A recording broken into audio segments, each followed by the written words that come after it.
కనికరించండి.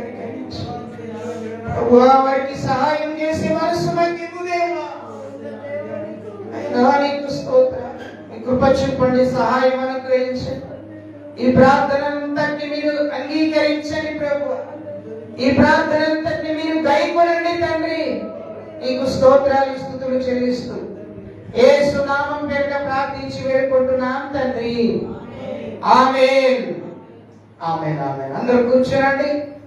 దేవునికి స్తోత్రం. దేవునికి రెండు చేతులు ఎత్తి ఒకసారి స్తోత్రం చెప్తాం. అందరం చెప్తామా? స్వరమున్న వారందరూ గట్టిగా చెప్పండి. అయ్యో ఎంతేనా? దేవునికి స్తోత్రం గట్టిగా చెప్పండి అందరూ. హల్లెలూయా, హల్లెలూయా, హల్లెలూయా. దేవుని పరిశుద్ధ నామమునకు మహిమ కలుగును గాక. గుడి ఉన్న మీ అందరికీ మన ప్రభువును ప్రియ రక్షకుడైన యేసుక్రీస్తు నామమున మీ అందరికీ వందనాలండి. మీ అందరికీ వందనాలు. దేవునికి స్తోత్రం. మీరందరూ బాగున్నారా? దేవునికి స్తోత్రం. మీరందరూ బాగున్నారని విశ్వాసంతో నేను నమ్ముతున్నాను. దేవునికి స్తోత్రం. హల్లెలూయా, దేవునికి మహిమ. మరి ఈ సమయమందున కొన్ని ప్రాముఖ్యమైన ప్రకటనలు ఉన్నాయి. మరి మొట్టమొదటి ప్రకటన మందిరం యొక్క కిటికీల విషయంలో సమర్పించుకున్న వారు దయచేసి త్వరగా ఆ పనులు చేయాలని కోరుతున్నాను. మొదటిది. రెండవ ప్రకటన వరదలో మరి ఈ భయంకరమైనటువంటి వరదల చేత మరి ఎన్నో కుటుంబాలు రోడ్డున పడిపోయినాయి, నిరాశ్రయులయ్యారు. మరి ఆహారం లేదు, నీళ్లు లేవు, త్రాగడానికి కట్టుకోవడానికి వస్త్రాలు లేవు, ఉండడానికి నివాసం లేని పరిస్థితి వారికి ఏర్పడింది. ఎన్నో కుటుంబాలు వారి కళ్ళ ముందే నీళ్ళలో కొట్టుకొని పోయారు. అంత భయంకరమైనటువంటి ఆ ప్రజల కొరకు దయచేసి ప్రార్థన చేయండి. ప్రార్థన చేయండి. ప్రార్థన చేయడమే కాదు, మన చేతనైనంత సహాయము కూడా వారికి చేయాలి. చేతనైనంత సహాయము వారికి మనము చేయాలి. దయచేసి మీరు ఈ చేతనైనంత మీకు కలిగినది ఏది ఉంటే అది తీసుకురండి. దాన్ని వీలైనంత త్వరగా మరి కోదాడ అలాగనే విజయవాడ, ఖమ్మం ఈ ప్రాంతాలకు పంపించడానికి మేము సిద్ధంగా ఉన్నాం. మనకు తెలుసు మన సంఘ విశ్వాసులు కోదాడలో కూడా ఉన్నారు. వారి చెక్కర్య కుటుంబం మీకు తెలుసు కదా, ఎలిజబెత్ చెక్కర్య కుటుంబం. వారి ఇంటిలో నీళ్ళన్నీ నిండిపోయినాయి, వస్తువులు అన్ని ఖరాబ్ అయిపోయినాయి. ఆ తల్లి నాకు ఫోన్ చేసి, అన్నయ్య ఆ పరిస్థితులు ఇలా ఉన్నాయి అని దుఃఖముతో వేదనతో తల్లి ఫోన్ చేసింది. ప్రార్థన చేశాం, ధైర్యం చెప్పాం. కనుక సంఘముగా మన బిడ్డలే కాదు, ఇంకా అనేక మంది దైవ బిడ్డలు, ప్రభుని ఎరుగని బిడ్డలు కూడా ఎంతో మంది వారి కుటుంబాల్లో ఇటువంటి వరద వారి ఇంటిలోకి వచ్చి మరి ఎంతో బాధపడుతున్నటువంటి సందర్భాలు మనకు వినబడుతున్నాయి. టీవీలో మనం చూస్తున్నాం. దయచేసి వారి కొరకు మన గుప్పిలు విప్పుదాం, మన సహాయాన్ని వారికి అందించుదాం. హల్లెలూయా, హల్లెలూయా. వీలైతే ఈ వారంలో ఆ ప్రాంతానికి వెళ్ళాలని ఒక తలంపు నేను కలిగి ఉన్నాను. మీరు ప్రార్థన చేయండి. ప్రార్థన చేయడమే కాకుండా మీ సహాయాన్ని కూడా అందించాలని నేను కోరుతున్నాను. దేవునికి స్తోత్రం. హల్లెలూయా. మూడవదిగా రోగగ్రస్తులైనటువంటి బిడ్డల కొరకు దయచేసి ప్రార్థన చేయాలని కోరుతున్నాను. ఈ మధ్య కాలంలో కొన్ని కుటుంబాలు అనారోగ్యంతో ఉన్నవారు దేవుని మందిరానికి వస్తూ ఉన్నారు. దయచేసి వారికి స్వస్థత విడుదల కొరకు మీరు ప్రార్థించాలని ప్రభు పేరిట మనవి చేస్తున్నాను. స్తోత్రం. హల్లెలూయా. పోయిన వారము ప్రభు వల్ల ఆరాధన ఉండే, మరి పోయిన వారము ప్రభు వల్ల ఇవ్వడం జరిగింది. అయినను ఈ వారము కూడా ప్రభు వల్ల ఇవ్వాలని ప్రేరేపణ పరిశుద్ధాత్మ దేవుడు నాకు ప్రేరేపణ కలిగజేశాడు. కనుక ఈ వారం కూడా ప్రభు వల్ల ఉంటుంది. వాక్యాన్ని మనం కొన్ని నిమిషాలు ధ్యానం చేద్దాం. దేవునికి స్తోత్రం చెప్తాం. అందరం హల్లెలూయా. రెండు చేతులు ఎత్తి ఒకసారి ఎత్తండి, ఒకసారి దేవునికి స్తోత్రం చెప్తాము. అందరం ఎత్తి దేవునికి స్తోత్రం చెప్తాం. చేతులు ఊపుతూ దేవునికి స్తోత్రం చెప్తాం. హల్లెలూయా, హల్లెలూయా, హల్లెలూయా. దేవునికి స్తోత్రం. దేవుని వాక్యాన్ని మనం చదువుకుందాం. పరిశుద్ధ గ్రంథం నుండి దైవ లేఖనాన్ని ఒకసారి మనం చదువుదాం. కీర్తన భాగం, కీర్తన గ్రంథము 121వ కీర్తన మొదటి వచనాన్ని మనము చదువుకుందాం. పరిశుద్ధ గ్రంథం నుండి అందరూ తీసుకురండి బైబిల్ గ్రంథం. కీర్తన భాగం 121వ కీర్తన మొదటి వచనాన్ని మాత్రం చదువుకుందాం. కొండల తట్టున కన్నులు ఎత్తుచున్నాను, నాకు సహాయము ఎక్కడ నుండి వచ్చును. ప్రార్థన. దయగలిగిన మా తండ్రి, మహోన్నతుడైనటువంటి మా దేవ, నీ శ్రేష్టమైన దివ్యమైన నామానికి వందనాలు స్తోత్రాలు చెల్లిస్తున్నాం. ఈ రోజున నీ వాక్యము ద్వారా మా హృదయాలను దర్శించి మాతో మాట్లాడమని మమ్మల్ని మేము నీకు సమర్పించుకుంటూ విననీయకుండా చేస్తున్న అపవాది క్రియలను యేసు నామమున బంధిస్తున్నాం. గ్రహింపలేకుండా చేస్తున్న ప్రతి తలంపును యేసు నామమున బంధిస్తున్నాం. దేవా, వినగలిగిన చెవులను, గ్రహించగలిగిన మనస్సును, అర్థం చేసుకోగలిగిన హృదయాన్ని నీవు మాకు దయచేయమని ప్రార్థిస్తున్నాను.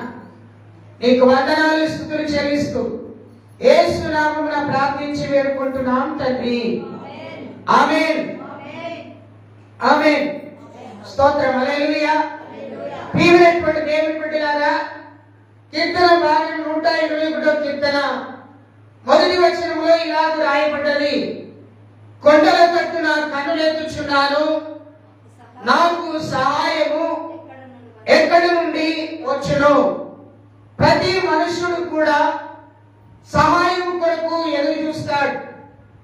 కష్టములో ఉండినప్పుడు, బాధలో ఉండినప్పుడు, వేదనలో ఉండినప్పుడు, దుఃఖముతో ఉండినప్పుడు నాకెవరైనా సహాయం చేయగలిగిన వారు ఉన్నారేమో అని ఎదురు చూస్తారు.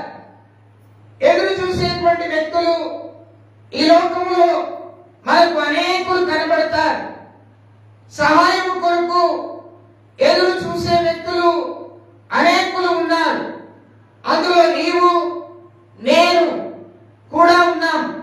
చూడండి ప్రియులారా, ఇక్కడ భక్తుడైనటువంటి దావీదు ఈ కీర్తన భాగాన్ని రాస్తూ అంటాడు, కొండల వైపు, కొండల తట్టు నా కన్నులు ఎత్తుచున్నాను. ఈయన ఒక రాజు, ఇశ్రాయేలు 12 గోత్రములకు ఒక చక్రవర్తిగా ఉన్నాడు. రాజ్యమును పరిపాలన చేస్తున్నటువంటి ఒక గొప్ప రాజు. మరి ఈయనకు సహాయం అవసరమైంది.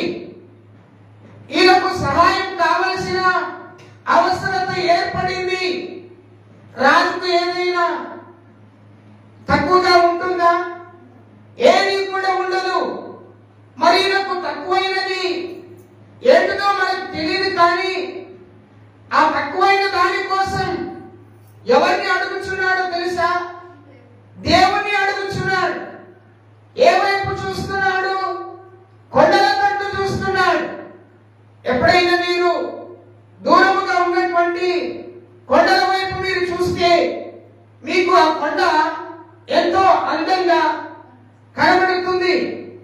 ఈ లోక సంబంధమైనటువంటి ఆ కొండను చూసినప్పుడు అబ్బాయి ఎంత అందంగా ఉంది, ఈ కొండపైకి నేను ఎక్కితే బాగుండు, ఈ కొండపైన నేను నిలబడితే బాగుండు, ఈ కొండపైన నేను ఎక్కి కూర్చొని ఒక మంచి ఫోటో దిగితే బాగుండు అని మనం అనుకుంటాం.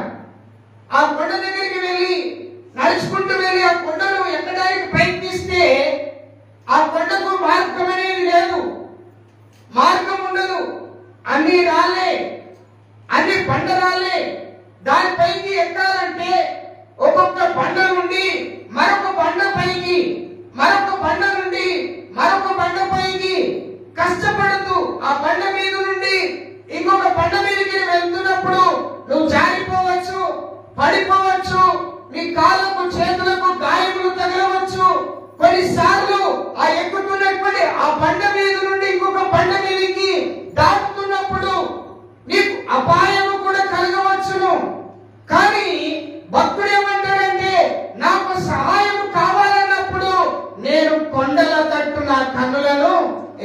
ఉన్నాను.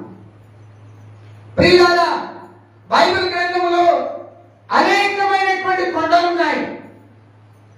సుమారు 26 కొండలు ఉన్నాయి. ఎన్ని ఉన్నాయండి? 26 కొండలు ఉన్నాయి. పర్వతాలు అనేకాలు ఉన్నాయి.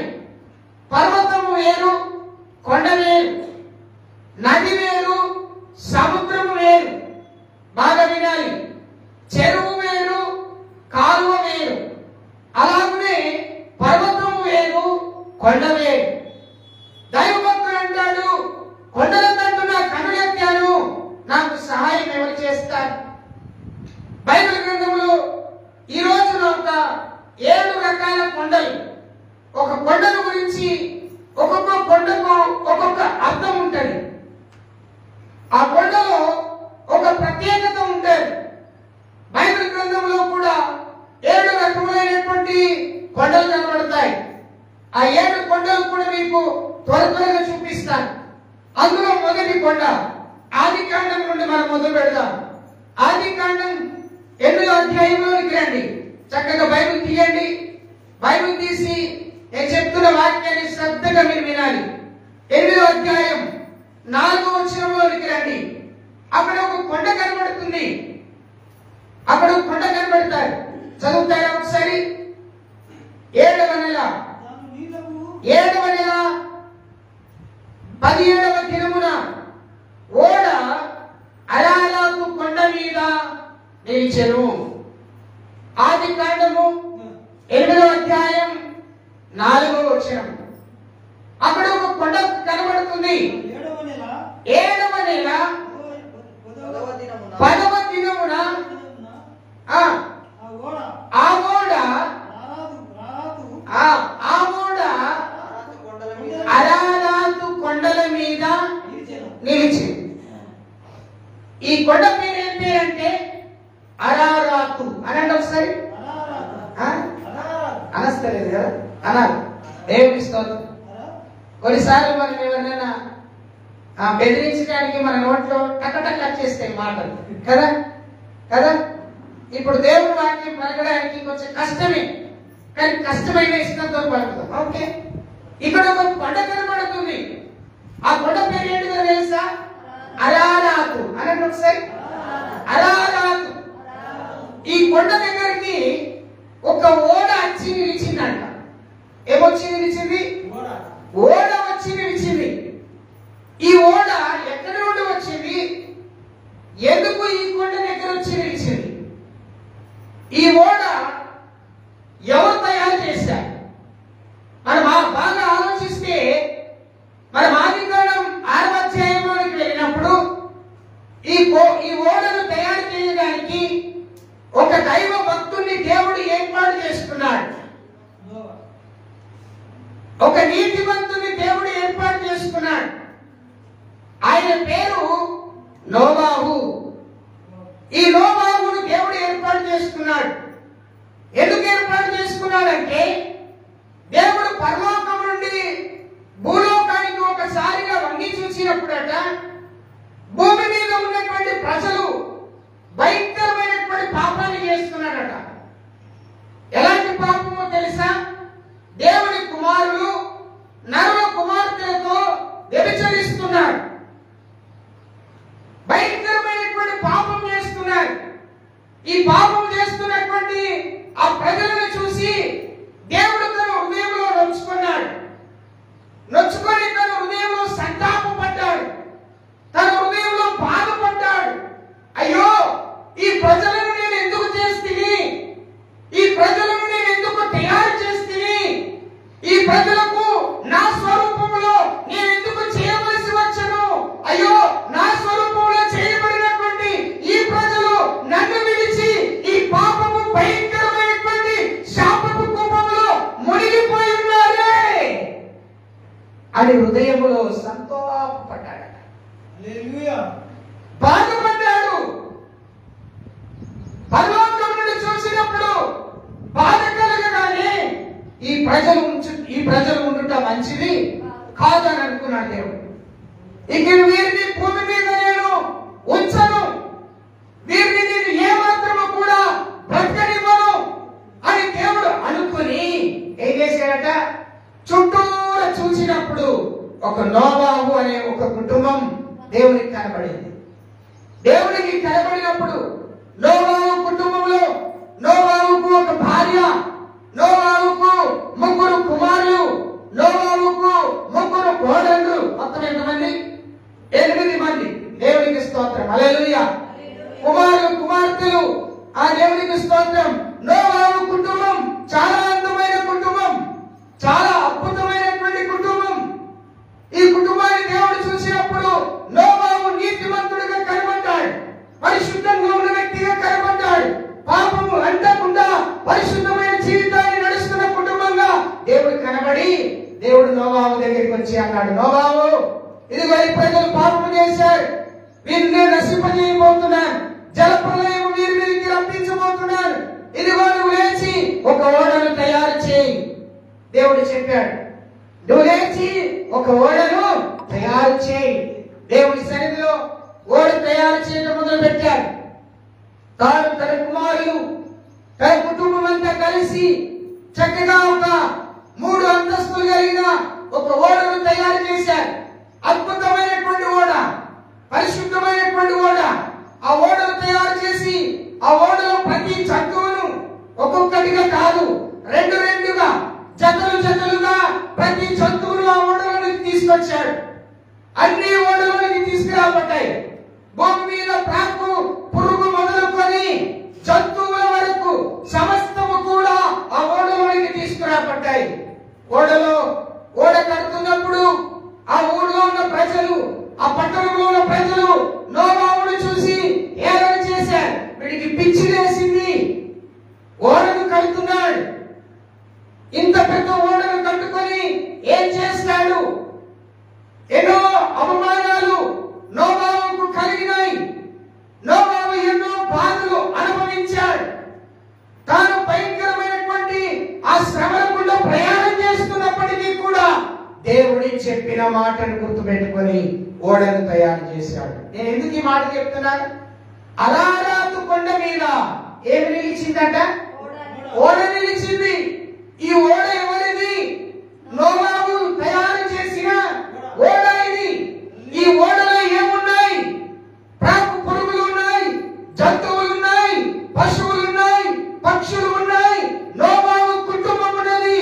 మరి ఎందుకు ఈ అరారాతు కొండ మీద నిలవవలసి వచ్చింది అంటే, ప్రజలు పాపము చేసి పాప శాపములో వారు పడి ఉండగా దేవుడు చూసి హృదయం నొచ్చుకొని వారిని జలప్రలయంలో వారిని కొట్టుకొని పోయేటట్టు చేసిన కొరకై వారికి స్వార్థ ప్రకటించి రక్షిద్దామని అనుకున్నాడు దేవుడు. ఎవ్వరు నోవాహు మాట వినలే. ఇప్పుడు కూడా నీ మాట ఎవరైనా వింటారా? చర్చికి రామ్మా, ప్రార్థనకి రామ్మా, దేవుడు బాగా చేస్తాడమ్మా, రోగం తీసేస్తాడమ్మా, నేను పరిశుద్ధంగా మారుస్తాడమ్మా అంటే ఒప్పమ్మా, భలే చెప్తున్నావు, వెళ్ళిపో అని అంటారు. నోవాహుకు కూడా అదే సమస్య. నోవాహుని కూడా ఎవ్వరు ఆయన మాట వినలే. అన్ని ఓడలకు వచ్చినాయి. దేవుడు అన్నాడు, అన్ని తలుపులు మూసే అన్నాడు. మూసేశాడు. దేవుడు వర్షం సురియేశాడు. 40 రోజులు ప్రచండ వర్షం కలిగింది. తూములు తెరవబడ్డాయట. చెరువులు ఏమైనా తెగిపోయినాయి. ఊర్లన్నీ అల్లకల్లోలం అయిపోయినాయి. పశువులు పక్షులు గిలగిల కొట్టుకుంటున్నాయి.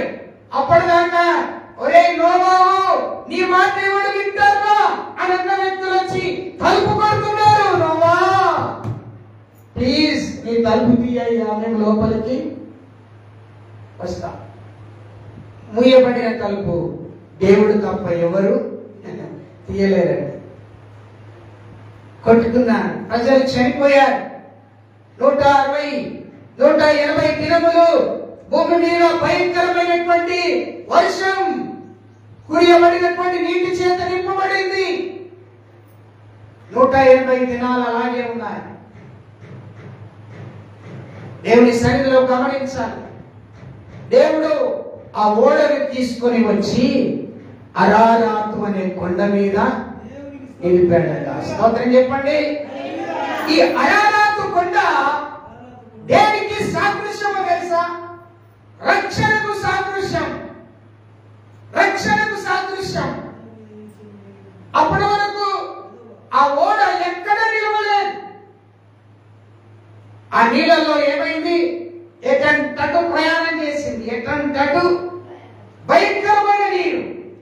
కానీ ఒక చోటికి రాగానే దేవుడు ఎత్తైన ఒక కొండ దగ్గరికి ఆ ఓడను తీసుకొచ్చి అక్కడ నిలిపేశాడు. దేవుని స్తోత్రం. ఆ కొండ అరారాతు కొండ. ఆ కొండకు మరొక అర్థం ఏంటో తెలుసా? ఇది రక్షణ కొండ. ఇది రక్షణ కొండ అని పోయిన వారం నేను మీకు చెప్పాను. ఎవరు గొప్పవారై అంటే రక్షణ కలిగిన వారే గొప్పవారు. మనకు మాణిక్యములు ఉన్నవారు గొప్పవారు కాదు. బంధువు బలగమున్న వారు గొప్పవారు కాదు. ఐశ్వర్యము కలిగిన వారు గొప్పవారు కాదు. ధన ద్రవ్యములు ఉన్నవారు గొప్పవారు కాదు.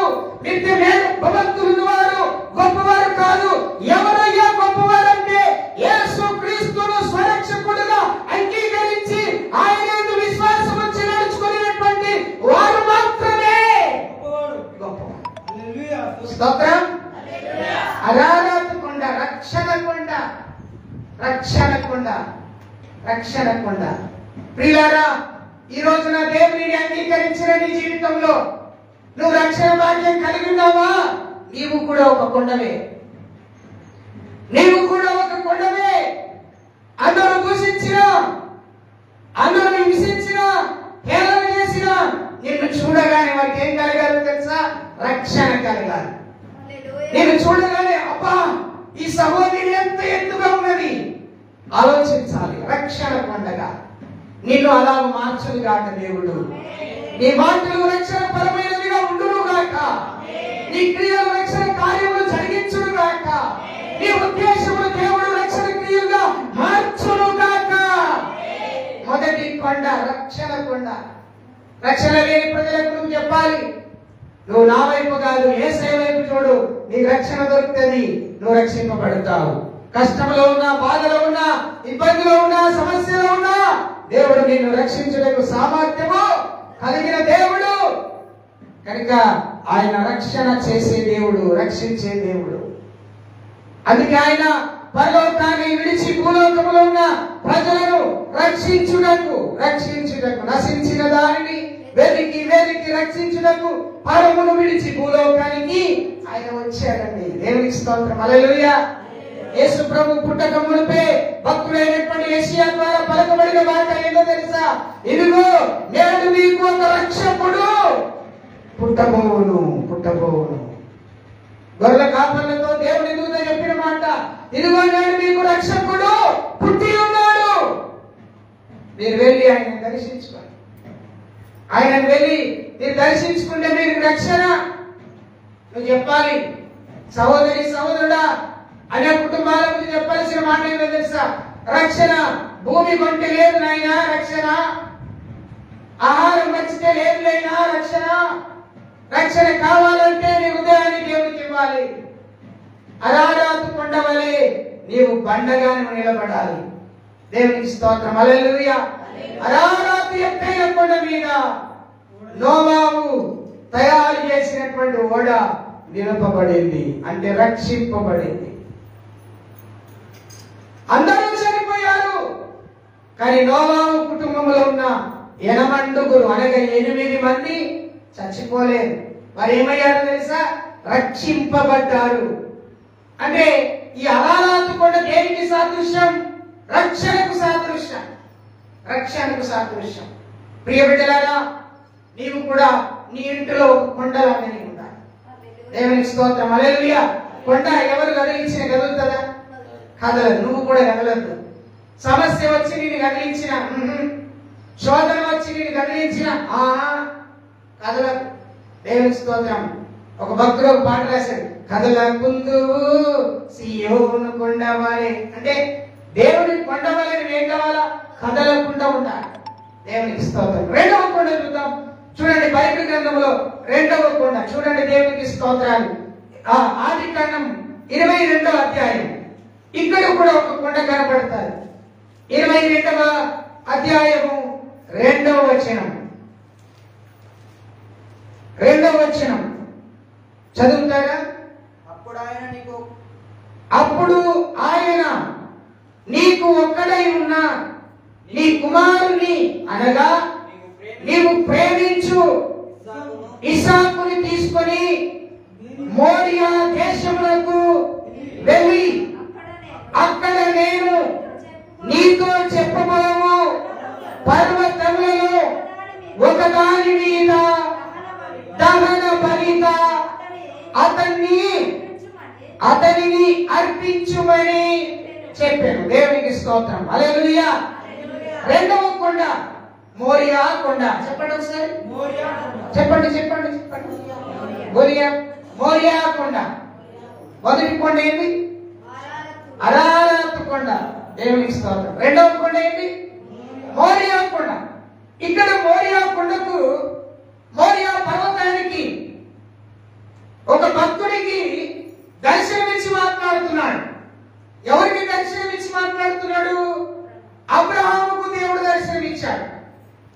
అబ్రహామునకు దేవుడు దర్శనమిచ్చి ఏమంటున్నాడు?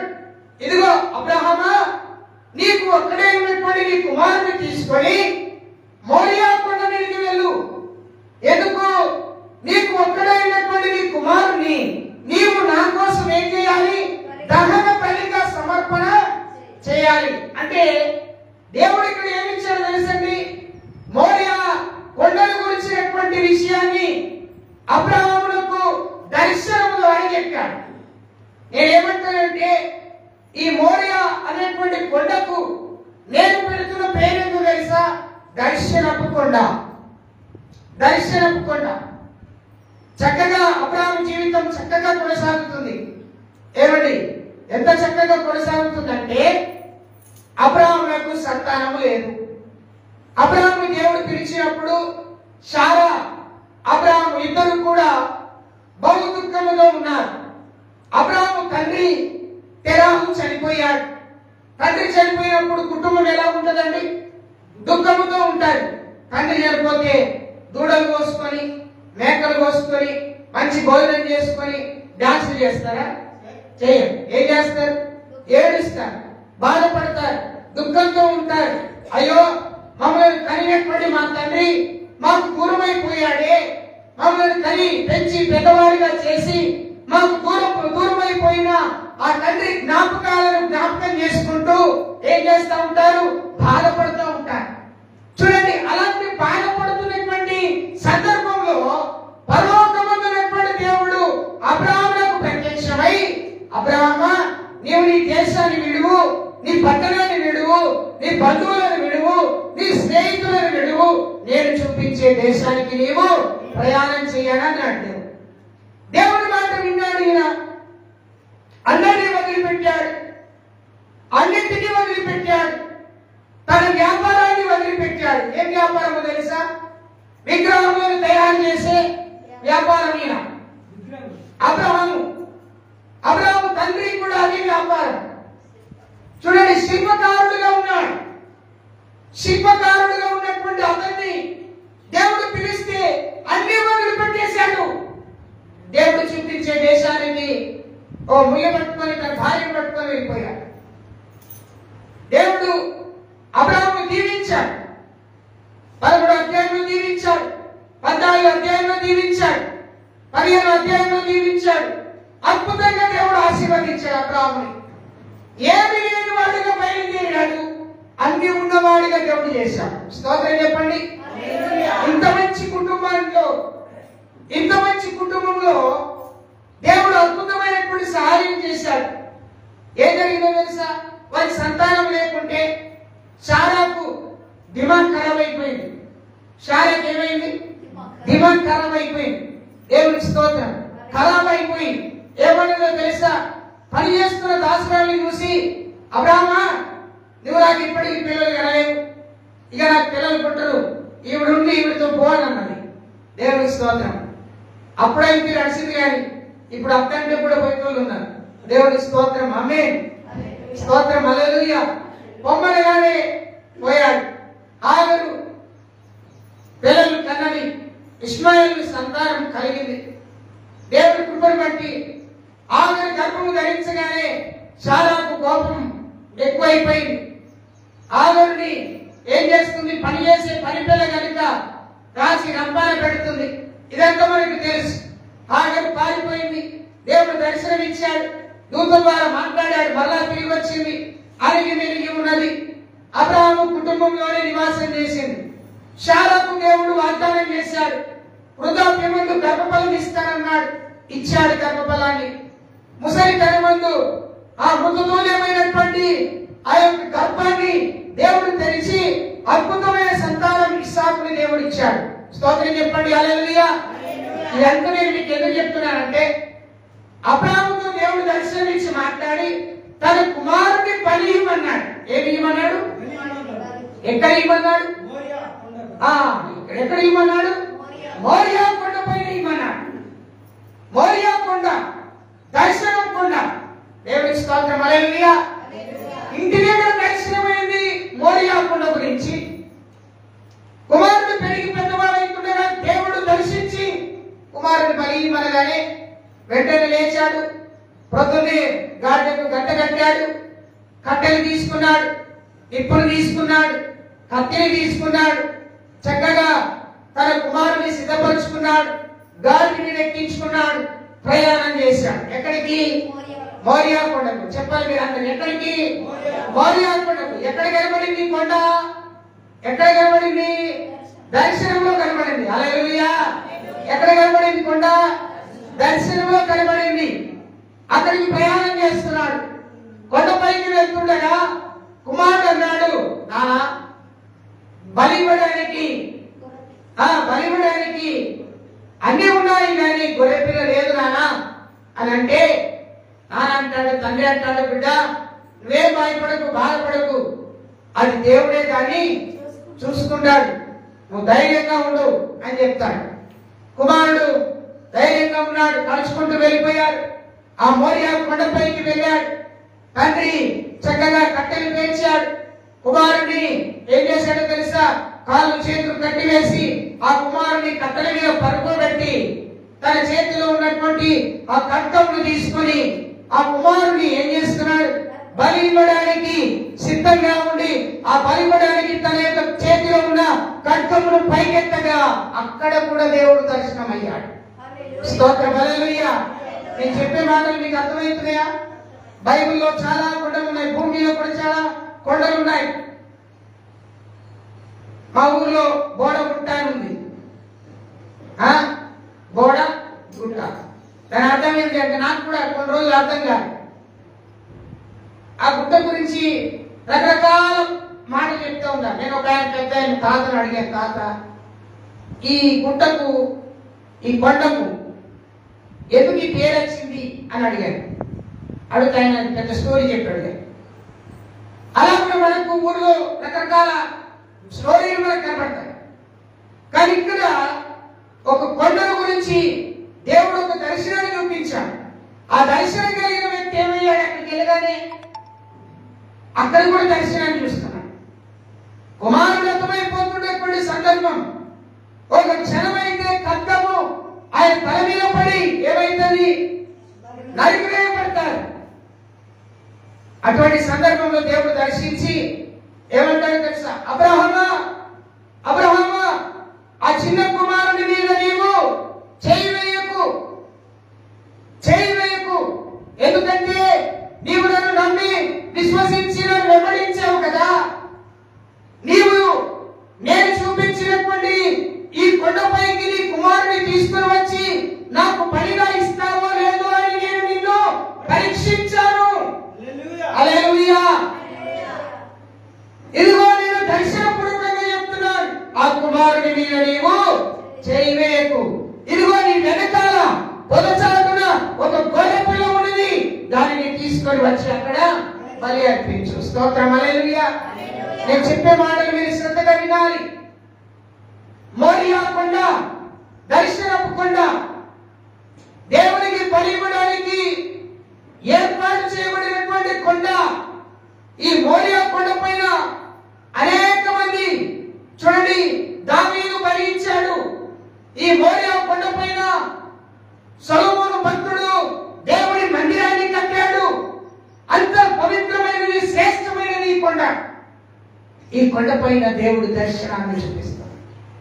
ప్రియబిడ్డలారా, ఈ రోజు నేను జ్ఞాపకం చేస్తున్నాను, ఈ మోరియా దేవుని ప్రత్యక్షతను కోరినటువంటి స్థలంగా ఉన్నట్టుగా నీవు నమ్మిన నీ దేవుడు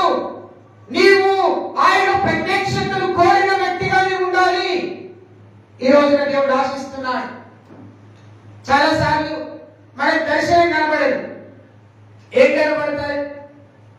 రాత్రులు వచ్చి దయ్యం ఏదో నిలబడ్డట్టు, మనల్ని ఎవరో ఎత్తుకొని పోయినట్టు, దొంగలేదో వచ్చి పట్టి అన్ని పగలగొట్టినట్టు ఇవి కనబడతాయి మనకు. దర్శనం మోరియా పర్వతం పైన కలిగేటువంటి దర్శనం అబ్రహామునకు కలిగినట్టుగా దేవుడు నీ కుటుంబంలో, నీ ఇంటిలో, నీ హృదయంలో అలాంటి దర్శనం కలుగజేయును గాక. హల్లెలూయా. నువ్వు దర్శనాలు చూడాలి. బైబిల్ ఏమంటుందో తెలుసా? భక్తుడైనటువంటి యోవేలు ద్వారా దేవుడు చెప్తున్నాడు, 2వ అధ్యాయం 17-18 వచనాలు ఏమని అంటున్నాడంటే, యవనులారా మీరు దర్శనములు మీరు చూడండి. దర్శనాలు చూడాలి, మనం కళలు కనాలి. దేవునికి స్తోత్రం. ఏం కళ కనాలి? మిద్దె మీద మిద్దె కట్టిన అది కాదు, అదే కంటాం మనం. బంగారు చైన్ లేదు, 2-3 చైన్లు వేసుకున్నట్టు కళలు అంటాం. స్తోత్రం. నిజమే కదా నేను చెప్పే.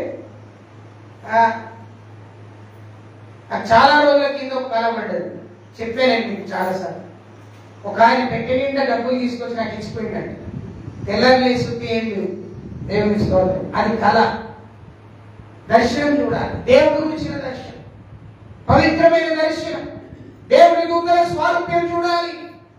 యెషయా దర్శనాన్ని చూశాడు, ఆమోసు దర్శనాన్ని చూశాడు, గిద్యోను దర్శనాన్ని చూశాడు, మరియా దర్శనాన్ని చూసింది, ఎలిజబెత్ దర్శనాన్ని చూసింది, ఎస్తేరు దర్శనాన్ని చూసింది, రాహేలు దర్శనాన్ని చూసింది, అబ్రహాము దర్శనాన్ని చూశాడు, ఇస్సాకు దర్శనాన్ని చూశాడు. మరి నీవు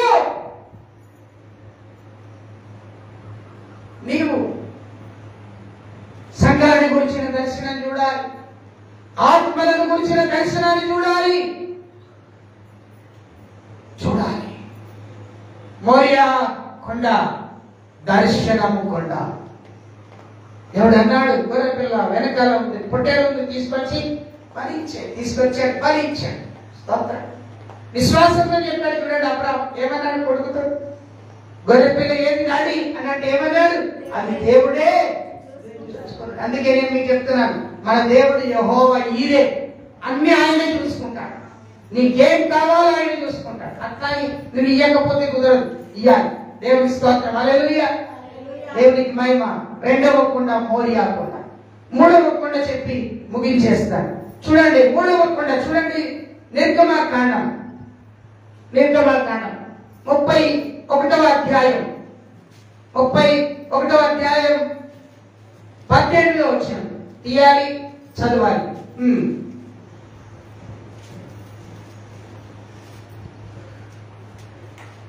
31వ అధ్యాయం 18లో వచ్చిన. రైట్. మరియు ఆయన సీనాయి కొండ మీద మోషేతో మాట్లాడుట చాలించిన తర్వాత ఆయన తన శాసనములు గల 2 పలకలను అనగా దేవుని బ్రేలితో వ్రాయబడిన రాతి పలకలను అతనికి ఇచ్చాను. మంచిగా వినాలి. 3వ కొండ సీనాయి కొండ. ఏం కొండ అండి? సీనాయి కొండ. ఈ సీనాయి కొండ పైన ఎవరున్నారు తెలుసండి? మోషే ఉన్నాడు. ఈ మోషే గురించి మీకు చాలాసార్లు చెప్తాను కదా నేను. ఇశ్రాయేలు ప్రజలను ఐగుప్తు దేశం నుండి విడిపించినటువంటి ఏకైక వీరుడు శూరుడు ఎవరయ్యా అంటే మోషే. మోషే నడిపించడానికి బలం ఎవరయ్యారంటే దేవుడు. మోషే ఈ సీనాయి కొండ మీదకి వెళ్ళాడు. ఎక్కడికి వెళ్ళాడమ్మా? ఎందుకు వెళ్ళాడంటే ప్రార్థన చేయడానికి వెళ్ళాడు. దేవుడు ఏమన్నాడంటే, మోషే ఇదిగో నీ ముందుకు ఉన్నటువంటి సీనాయి కొండ కనబడుతుంది. ఇశ్రాయేలు ప్రజలను తీసుకొచ్చావు కదా, ఐగుప్తు దేశం నుండి తీసుకొచ్చావు. 10 అద్భుతాలు నీ ద్వారానే చేయించారు. చక్కగా ఎర్ర సముద్రాన్ని పాయలు చేశావు, యోర్దాను నదిని పాయలు చేశావు, ఆ మంటలో నుండి నీళ్ళనిచ్చావు, ఆకాశం మన్నాను నీవు కురిపింపజేయడానికి నేను నిన్ను వాడుకున్నాను మోషే. ఇదిగో ఈ ప్రజలు క్రమంగా న్యాయంగా నీతిగా యథార్థంగా వీరు దేవునికి యోగ్యముగా నడవాలంటే నీవు సీనాయి కొండ మీదకి రా అని అన్నాడు దేవుడు. సీనాయి కొండ దేనికి సాదృశ్యం అంటే ప్రార్థన చేయుటకు సాదృశ్యం. దేనికి? ప్రార్థన చేయుటకు. ప్రార్థన కొండ అని మనం అనొచ్చు. ఈ సీనాయి కొండ మీదకి వెళ్ళిన మోషే 40 రోజులు, మంచిగా వినాలి ఇక్కడ, 40 రోజులు అంటే ఒక రోజుకు ఒక పగలు ఒక రాత్రి ఉంటుంది. ఒక పగలు ఉంటుంది, ఒక రాత్రి ఉంటుంది. ఈ 40 రోజులు 40 పగళ్ళు 40 రాత్రులు ఎక్కడున్నాడు ఈయన మోషే? సీనాయి కొండ మీద ఉన్నాడు. ఏం చేశాడు అక్కడ? ప్రార్థన చేశాడు. ప్రార్థన చేశాడు. ఎలా చేశాడు? ఈ 40 రోజులు ఉపవాసముతో ఉన్నాడు ఈయన. ఎవరు కొండ మీదకి భోజనం పంపలే, ఎవరు కొండ మీదకి చాయ్ బిస్కెట్ దోస్ పంపలే పైకి. ఒక సిస్టరు ఉపవాసం ఉన్నది, అలా కూతురు కార్యాలయం దగ్గరికి పోయి కారీ కొంటున్నది. ఏం కొంటున్నది? కారీ కొంటున్నది.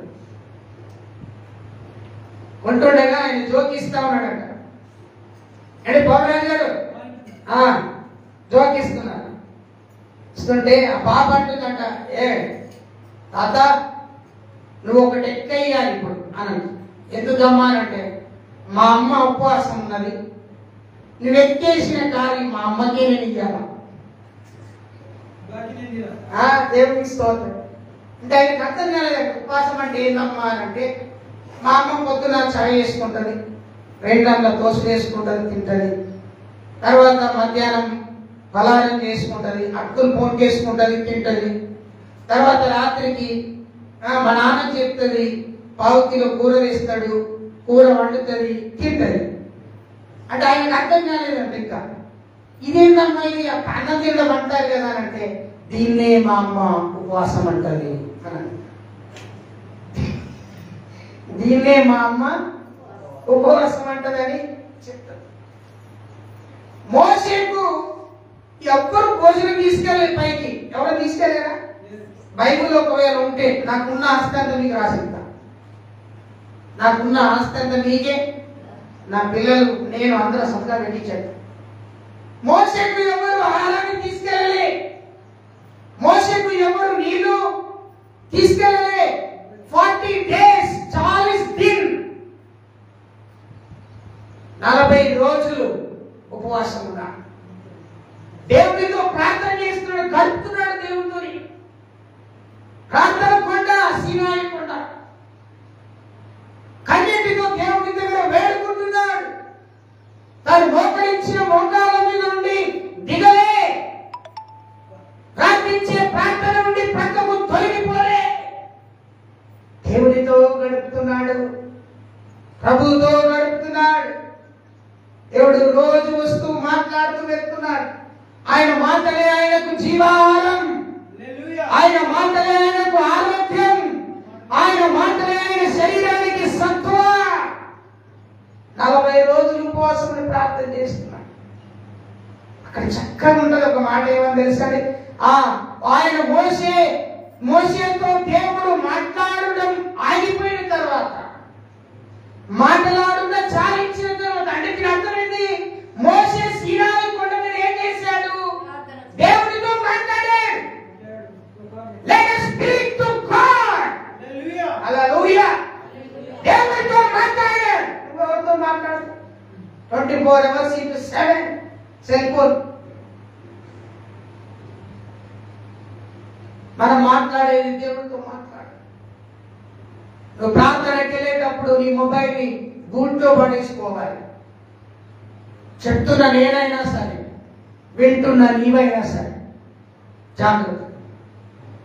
పక్కన పారేసేయాలి. దేవుడితో మాట్లాడేటప్పుడు నీకు ఎలాంటి ఆటంకం ఉండకూడదు.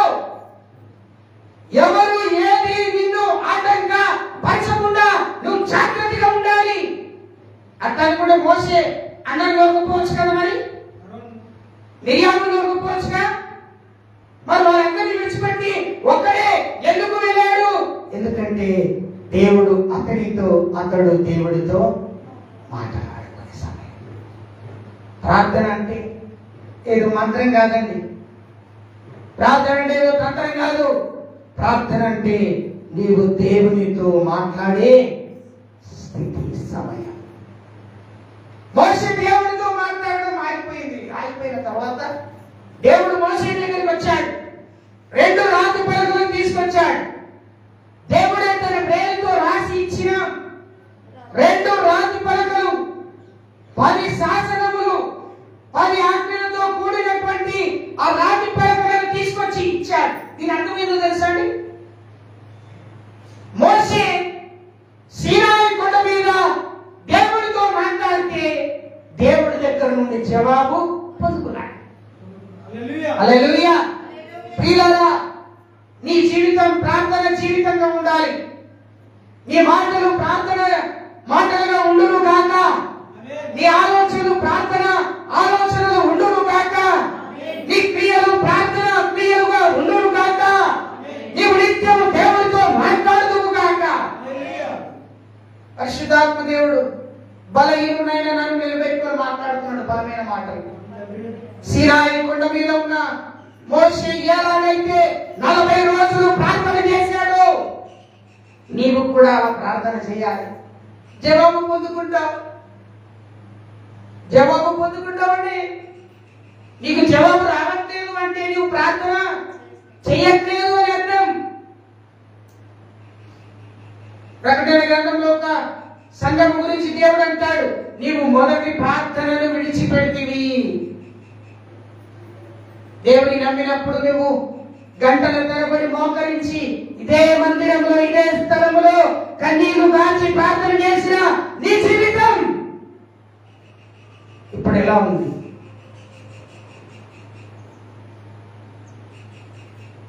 ఎక్కడ పోయింది నీ ప్రార్థన జీవితం? ఎక్కడికి వెళ్ళిపోయింది నీ ప్రార్థన బ్రతుకు? ఇదే పరిస్థితి మీద నీ తలను బాదుకొని మోకరించి కొట్టుకొని గోచారిన జీవితం ఎక్కడ పోయింది?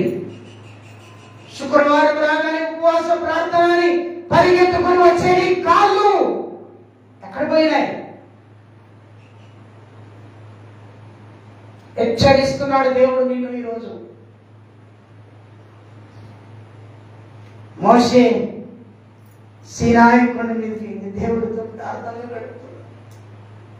32 లక్షల మంది కింద ఉన్నారు. వారిని మర్చిపోయాడు. ఏమయ్యాడండి? మర్చిపోయాడు. భార్య ఉన్నది, పిల్లలు ఉన్నారు, మర్చిపోయాడు. అన్నదమ్ములు అక్క చెల్లెలు ఉన్నారు, మర్చిపోయాడు. దీని అర్థమేమో తెలుసా? దేవుడితో నీవు గడిపేటప్పుడు, దేవుడితో నీవు మాట్లాడేటప్పుడు ఎవ్వరు నీకు గుర్తు రాకూడదు. గుర్తుకొచ్చారా నువ్వు గుండు సున్నా అవుతావు. మోషేకు ఎవరు అక్కడ గుర్తుకు రెప్పపాటున అయిపోయినాయి 40 రోజులు. మొదటి స్థితి ఎక్కడ పోయిందమ్మా? ఎక్కడ పోయిందయ్యా నీ మొదటి స్థితి? గొడగొడ ఏడ్చిన స్థితి ఎక్కడ పోయింది?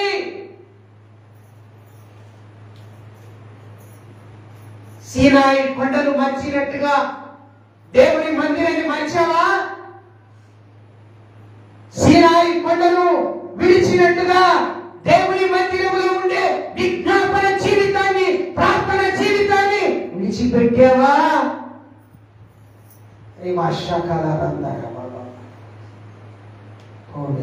ప్రభు మనతో మాట్లాడుతున్నాడు, నాతో కూడా మాట్లాడుతున్నాడు, హెచ్చరిస్తున్నాడు. హల్లెలూయా. నన్ను కూడా ఈరోజు ఈ సమయంలో దర్శిస్తున్నాడు దేవుడు. గట్టిగా స్తోత్రం చెప్తామంటాం. హల్లెలూయా. మోషే ప్రార్థన చేస్తే 2 రాతి పలకలు ఇచ్చాడు. తన వేలుతో రాసి ఉంటున్నాడు.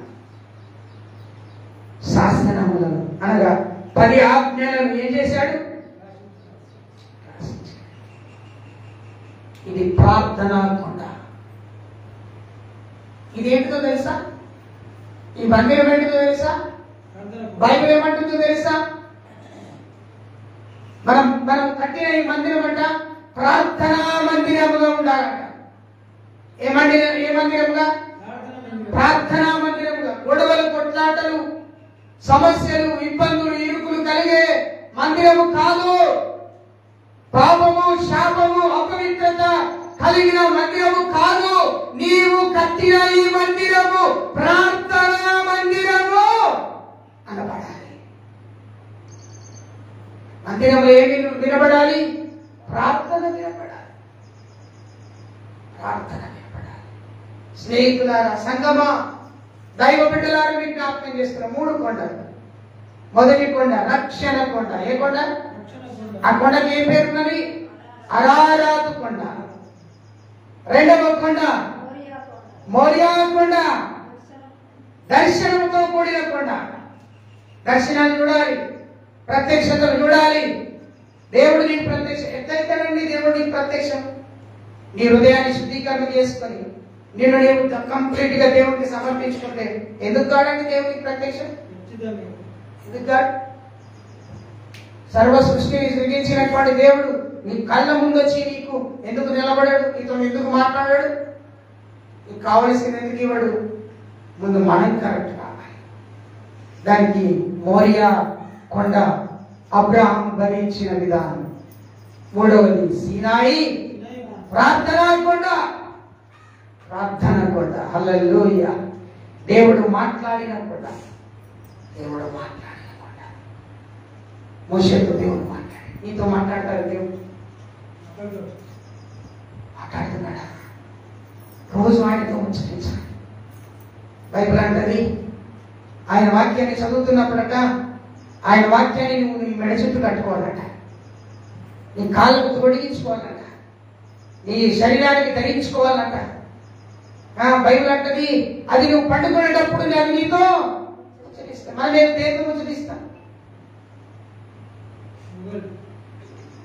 మొగలి రేకుల సినిమాలో, మొగలి రేకుల సీరియల్లో ఏమైందో దాంతో ముచ్చటిస్తాం. మనం ముచ్చటించాలి. ఏం ముచ్చటించాలి? వాక్యం. దేవుడు वाक्य परमेश्वर का वचन आप सुनेगा तो अच्छा रहेगा। परमेश्वर का वचन नहीं सुनेगा तो, परमेश्वर का दुआ आप नहीं करेगा तो कैसा ఎలా ఆశీర్వాదం వస్తుంది? ఎలా తెలుస్తుంది? ఈ రోజున ప్రభు మనందరితో మాట్లాడుతున్నాడు. సీనాయి కొండ, ప్రార్థన కొండ. దేవుడు మాట్లాడితే వినబడేటువంటి కొండ. అరారత్ కొండ, రక్షణించే కొండ. మోరియా కొండ. ఇంకా 4 కొండలు ఉన్నాయి. మల్లవారం ధ్యానిద్దాం. దేవుడికి వాక్యం దీవించి ఆశీర్వదించును గాక. ఆమె తల్లి వంచుదాం. ప్రభు బలలోనికి వెళ్దాం. ప్రభు యొక్క బలలో మనల్ని మనం సిద్ధపరచుకుందాం. దయచేసి అందరూ కూడా ప్రభు బలలో ఉండవలసిందిగా ప్రభు పేరిట మనం చేస్తాం.